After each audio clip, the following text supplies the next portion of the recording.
Welcome back. This is the Ben Shapiro Show. We're joined on the line by Luke Coffey, director of the Douglas and Sarah Allison Center for Foreign Policy at the Heritage Foundation. Right now, there is a major conflict that is going on between Azerbaijan and Armenia. And I know everybody is thinking right now, who cares? Well, the answer is you should care, because this is actually a critical pathway for oil in the Middle East. It is a crucial pathway for the trafficking of goods.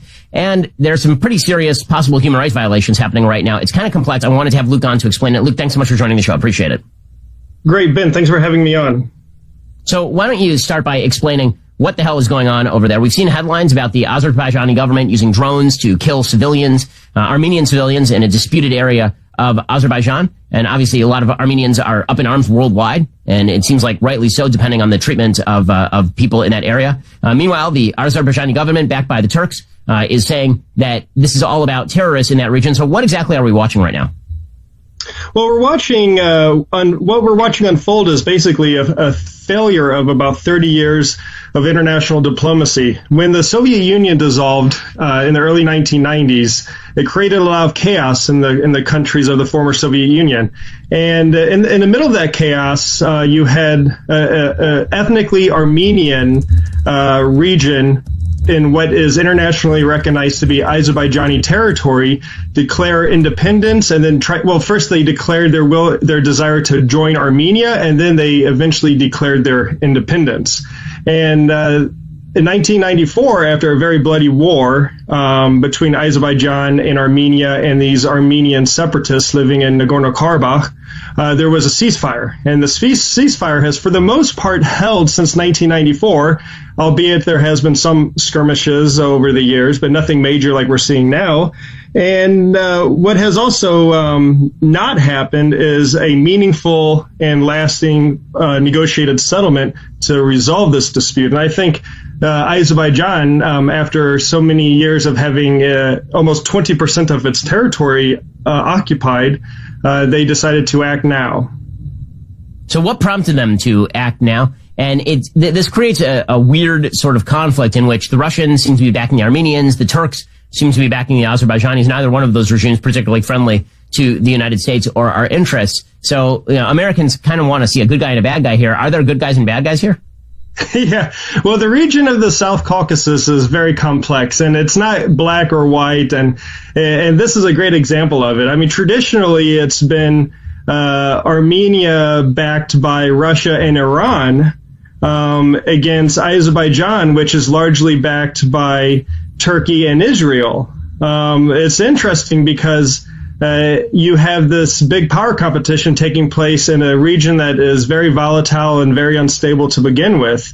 You have the strategic, you have this strategic partnership between Israel and Azerbaijan. Azerbaijan provides Israel with 40% of its crude oil resources.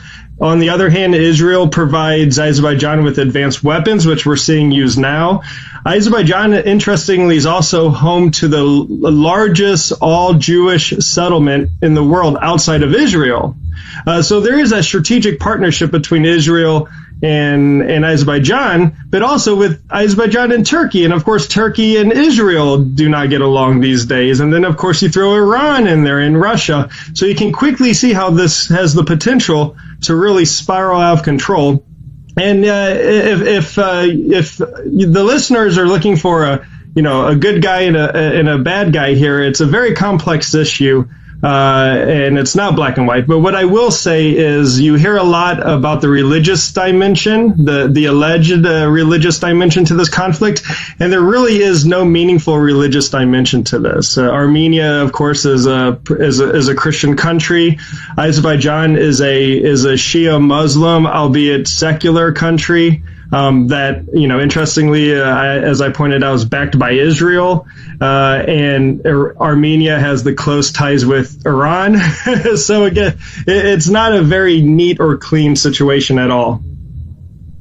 So going forward, for the United States, what exactly should we do? A lot of people, Joe Biden put out a statement about how Trump was neglecting the entire region. He suggested peace negotiations. But is there anything that the Trump administration could or should be doing in this region at all? Well, there's not much that the U.S. can practically do right now. I mean, a lot of the power behind the scenes will be found in Russia and Turkey. these are the two countries, like it or not, that will be driving any sort of peaceful negotiated settlement here.